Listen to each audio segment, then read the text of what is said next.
Apa bir jamiyat yoqilmiz a. Oynamaya onu. Yeydiğen nimini oynamayımız.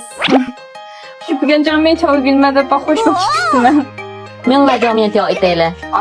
Güzeldir her bir günleri, şirindir her bütünleri. Jamiyat yok kerakli materiallar 1 kilo 500 gram un, 230 gram şeker, 5 gram soda, 5 gram poda, 5 gram xamir turuç. 4 dal tuxum, su 500 gram, su may 230 gram.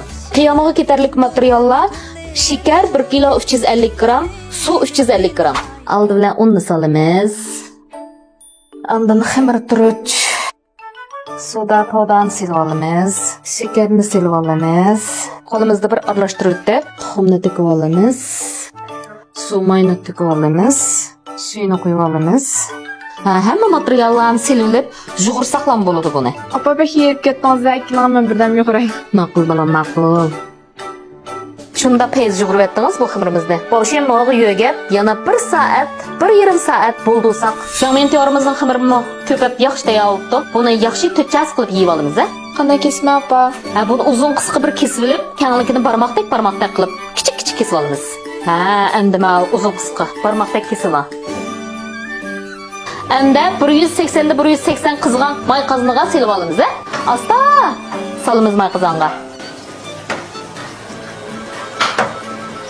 Uyda pişirgan vaqtingizda o'tini normal tangshab, mayni bek qizitib etmay, normal holatda pishirsangiz bo'ldimi? Buni rengi mishta holatga kelganda suzib olsak bo'ladi. Qiyamni tangshilaylik qizim emsa.